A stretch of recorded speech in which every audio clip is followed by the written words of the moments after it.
हे WhatsApp legend. तो एक बहुत अच्छी तो नहीं लेकिन एक इम्पॉर्टेंट न्यूज़ है जिससे मैं आप लोगों को अवगत कराना चाह रहा था कि जिसमें अभी आपको रिसेंट पास में पता चला होगा कि भारत में 2 वैक्सीन बहुत ज़्यादा यूज़ की गई थी जब कोविड हुआ था। कौन कौन सी थी? कोविशील्ड और दूसरी थी कोवैक्सीन। अब इन दोनों वैक्सीन में जो कोविशील्ड थी कि उसकी जो ओरिजिनल कंपनी है एस्ट्राजेनेका, उसने यूके की कोर्ट में ये एक्सेप्ट किया था कि ये जो कोविशील्ड की वैक्सीन है ये कुछ कुछ केसेस में इसके कुछ साइड इफेक्ट हो रहे हैं। अब जब ये बात सामने आई कि कोविशील्ड वैक्सीन जिन जिन लोगों ने लगवाई है उनके साथ कुछ इश्यूज हो रहे हैं, कुछ प्रॉब्लम्स हो रही हैं, साइड इफेक्ट हो रहे हैं, तो उसके बाद लोगों ने सोचा कि भारत में दूसरी वैक्सीन भी लगी थी जिसको हम लोग कोवैक्सीन के नाम से जानते हैं। तब कहा भाई ला इसके बारे में भी रिसर्च की जाए, कहीं इसका तो नुकसान नहीं हो रहा है। तो अभी रिसेंटली एक न्यूज़ आई है, बनारस हिंदू यूनिवर्सिटी ने एक रिसर्च पब्लिश की है जिसमें लगभग 1000 लोगों को 1 साल का फॉलो अप किया गया। मतलब जब उन्होंने वैक्सीन लगवाई थी उससे 1 साल तक उनको फॉलो किया गया, तब ये पाया गया कि उसमें से लगभग 1/3 पॉपुलेशन जिन्होंने कोवैक्सीन लगवाई है उनके साथ थोड़ी बहुत प्रॉब्लम आ रही हैं। अब ये पूरा केस है क्या एग्जैक्टली इसको डिटेल में समझने की कोशिश करते हैं। डिटेल का मतलब यहां पे बस 5 मिनट से ज्यादा नहीं होगा, ठीक है? तो सारी इंफॉर्मेशन आपको 5 मिनट में मैं दे दूंगा। हे माई सेल्फ इक़्तिदार खान। तो चलिए स्टार्ट करते हैं विदाउट एनी डिले। ओके, सबसे पहले जो वैक्सीन है भारत में जितनी भी वैक्सीन लगी उसमें से 80% वैक्सीन कोविशील्ड लगाई गई थी और 20% वैक्सीन आपकी कोवैक्सीन लगी है।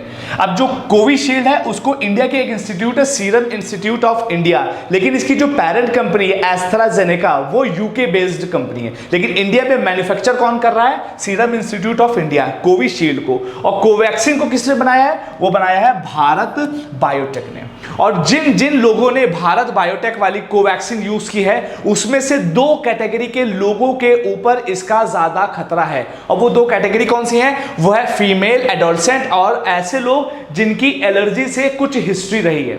अब यहां पे फीमेल एडोलसेंट क्या होता है ध्यान रखिएगा। एडोलसेंट एक एज ग्रुप है जिसमें 10 साल से लेके लगभग 20 साल तक के बच्चे आते हैं। और बच्चों में 10 से 20 साल तक की एज के जो भी बच्चे उसमें जो फीमेल है उनके ऊपर इसका इंपैक्ट ज्यादा हो रहा है, ऐसा रिसर्च में पाया गया है। अब एग्जैक्टली क्या रिसर्च हुई है मैं इसको आपको दिखाने की कोशिश करता हूं। जैसे सबसे पहले बात करते हैं कि जो यूके बेस्ड फार्मा कंपनी थी एस्ट्राजेनेका, उसने ये एक्सेप्ट किया था, ये बात मैं आपको बता चुका हूं कि कुछ साइड इफेक्ट हो रहे हैं। और वो साइड इफेक्ट कौन से थे कि लोगों में ब्लड क्लॉटिंग हो रही है और प्लेटलेट्स काउंट डाउन हो रही है कोविशील्ड की वजह से। ये बात उन्होंने एक्सेप्ट की, उसकी पेरेंट कंपनी एस्ट्राजेनेका ने एक्सेप्ट की है।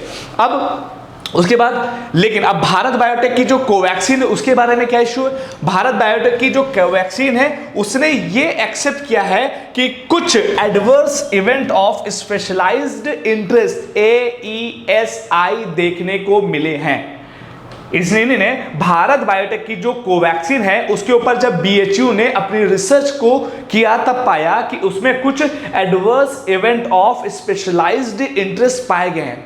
अब AESI ये क्या होता है? बहुत ध्यान से, AESI का मतलब होता है जब कभी भी कुछ लोग इम्यूनाइजेशन पे जाते हैं, मतलब कि इम्यूनिटी को बूस्ट करने के लिए उनको कोई डोज दिया जाता है, तो इम्यूनाइजेशन के बाद उस इम्यूनिटी के डोज के बाद अगर उनको किसी भी तरह के कुछ बैड इंपैक्ट होते हैं तब उसको AESI के रूप में नापा जाता है।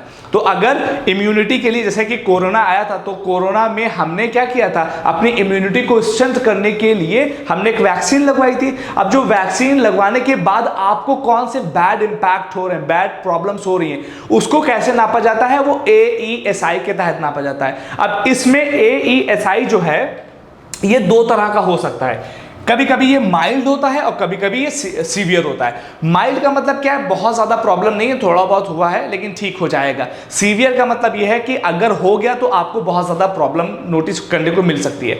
अब जो हुआ था, जितने लोगों ने इस रिसर्च में पार्टिसिपेट किया उसमें से 50% लोगों ने ये पाया कि कुछ ना कुछ इन्फेक्शन उनके हुआ है। और मेनली ये इन्फेक्शन कहां पे हुआ है? Viral upper respiratory tract infection है। मतलब कि जो चेस्ट वाला जो पोर्शन होता है उसमें किसी ना किसी तरह के कुछ इन्फेक्शन को पाया। 50% पार्टिसिपेंट ने पाया है। लेकिन अब उसके बाद ये तो चलो ठीक है, हो जाएगा, कोई बात नहीं, कोई भी चीज नई बॉडी में आती है तो कुछ ना कुछ तो इंपैक्ट डालेगी। लेकिन जो सीवियर वाला है वो ध्यान देने वाला है। बोला ये जा रहा है कि उसमें से 1%, कितने 1% लोगों ने ये एडमिट किया है कि उनके साथ सीवियर कॉम्प्लिकेशन हुई है। जिसमें सीवियर में क्या क्या हो रहा है, ये पहला स्ट्रोक आपको पता है ब्लड क्लॉटिंग की वजह से होता है, चीज एकदम रुक जाती है। स्ट्रोक, इसी तरीके पैरालिसिस भी हम लोग जिसको बोलते हैं, ठीक है, ब्रेन में क्लॉटिंग जब हो जाए तो जनरली उसको ब्रेन स्ट्रोक बोला जाता है, ब्लड रुक जाता है, वो ब्रेन स्ट्रोक, ये इसी की वजह से ये इसका सीवियर AESI है। उसके बाद इसमें दूसरी प्रॉब्लम जो बहुत खतरनाक है वो है गुलियन बैरे सिंड्रोम। इसकी भी प्रॉब्लम को नोटिस किया गया है। अब ये गुलियन बैरे सिंड्रोम बड़ा अजीब सा नाम है।